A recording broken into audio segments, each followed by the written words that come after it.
ঘুমের মাঝে কেউ যদি কোনো ভয়ঙ্কর স্বপ্ন দেখে অথবা এমন কোনো স্বপ্ন দেখে যা সে অপছন্দ করে, তাহলে সে কি করবে? বুখারী শরীফের ৬৯৯৫ নম্বর হাদিসের মধ্যে আছে, হযরত কতাদা রাদিয়াল্লাহু তাআলা আনহু থেকে বর্ণিত, রাসূল সাল্লাল্লাহু আলাইহি ওয়াসাল্লাম বলেছেন, আর রুইয়াতুস সালিহাতু মিনাল্লাহি, অর্থাৎ ভালো স্বপ্ন আল্লাহর পক্ষ থেকে, ওয়াল হুলমু মিনাশ শাইতানি, এবং খারাপ স্বপ্ন শয়তানের পক্ষ থেকে।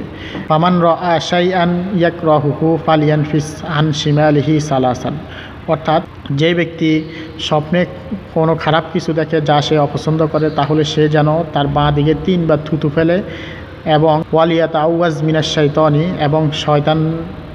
এবং শয়তান থেকে আল্লাহর কাছে আশ্রয় প্রার্থনা করে। রাসূলুল্লাহ সাল্লাল্লাহু আলাইহি ওয়াসাল্লাম বলেছেন, ফাইন্নাহা লা তাদুররুহু, অর্থাৎ এই কাজ করার পরে শয়তান তার কোনো ক্ষতি করতে পারবে না এবং এই খারাপ স্বপ্নটা তার কোনো ক্ষতি করবে না। তাহলে আমরা যদি স্বপ্নের মাঝে কখনো ভয় পাই অথবা কোনো খারাপ স্বপ্ন দেখি, তাহলে আমরা ঘুম থেকে ওঠার পরে বাঁ দিকে ৩ বার থুতু ফেলব এবং শয়তান থেকে আল্লাহর কাছে আশ্রয় প্রার্থনা করব।